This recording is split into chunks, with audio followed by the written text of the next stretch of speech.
Hi folks, today we're talking about Lange Söhne watches, a German company situated in the eastern part of Saxonia. Glashütte is a small village. It's a very small village, Very small village. It's like similar to the small villages in the Swiss Alps where they produce watches, like Glashütte for. And it's the center of Germany's watch industry, correct? It became the center in the 17th and 18th century.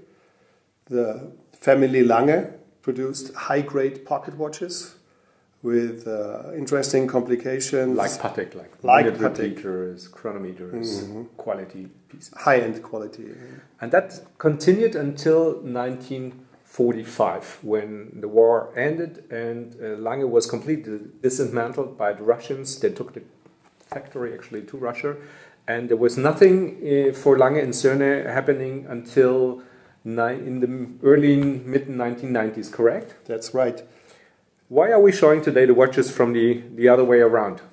I think the most beautiful part of every Lange is the backside. As Andreas Huber and Mannesmann started to build up with an air of Lange. Exactly. The company again, they made a fantastic job. They had produced these chronograph movements and the Lange 1. It has the same characteristics than the movement of the Lange. You can actually tell by the movement, the sign that it's a Lange, which is nice because the pocket watch movements kind of look the same. Right. High quality. And this is still the flagship of Lange Söhne, the Lange 1. I actually like it very much, also in yellow gold.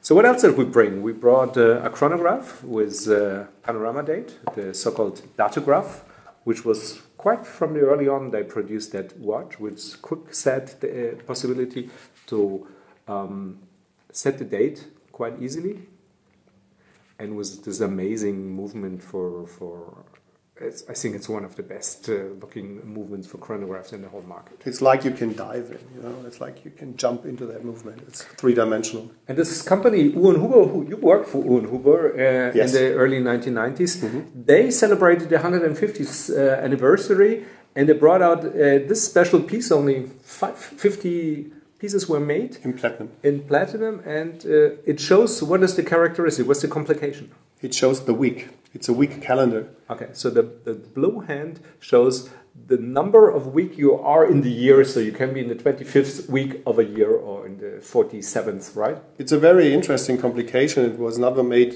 after that, so I think it's a really rare and interesting collector's piece. Very collectible watch. And finally, we have a huge watch. I'm too small to wear it. It's actually, they thought about guys like you. It's a humongous, thick and exciting watch with also a movement where you would die for. Could you put that on your wrist, because I can't? The great part about it is it shows the hours and the minutes digital, and you see two hammers here. It strikes the hour and a half hour, right? Exactly. Yes, I think you are able to wear this beautiful watch. I'd rather go for the week counter. Two really amazing watches. Give it some light, maybe. Yeah. Beautiful pieces. They never produced steel and waterproof watches, is this correct? They produced a few Lange ones in steel, but only for employees for Mannesmann.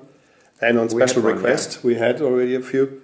But usually a Lange is, even if it's not as elegant, it's more look like a sporty watch, but they are not waterproof at all. They're gentleman watches. You have to tell. Yes. They're on leather straps. They have nice designs, and I actually think it's an exciting and really important watch company. Definitely, it became in the last 10 years on the second-hand market a very, very strong brand.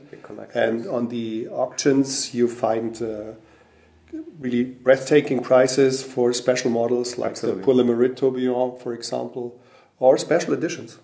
So coming back to the history, it took those years between 1945 and 90. There was only a small production in Eastern Germany that produced low-level watches under communist regime that were like jokes, like the cars they built, like the GOB toy watches, which we would not regard as quality watches. Definitely not. So I hope we informed and entertained you a little bit with Lange Söhne today, and stay tuned. Next week we try to have another film for you. Thank you. Bye-bye.